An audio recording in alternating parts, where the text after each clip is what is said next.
চিকু, কি করছো তুমি? আটা। এটা কি এটা কি এটা কি করছো তুমি? রুটি। রুটি করবে, তাই জন্য আটা মাখাচ্ছ?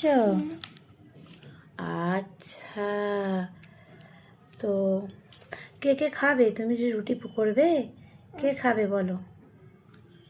কে খাবে? কে খাবে? বাবু। আর কে খাবে? বাই। ভাই। আচ্ছা, আর কে?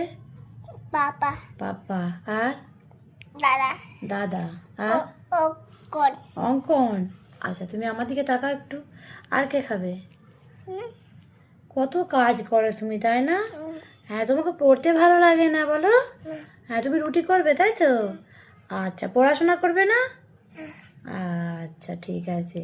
তো বন্ধুরা, চিকু আমার আজকাল দেখেছো, দেখো ঘরের কাজ সব করে দিচ্ছে, আমার আটাও মাখিয়ে দিচ্ছে, আমাকে মাখাতে হচ্ছে না, তাহলে বলো তো তোমাদের বাবুরা এমন করে নাকি বন্ধুরা? আমার তো শুধুই এইসব করে, আমাকে কিছু করতেই দিচ্ছে না, তাই না বাবা? হ্যাঁ, তো চলো পরের কাজটা কি করে তোমাদের সাথে আবার শেয়ার করবো।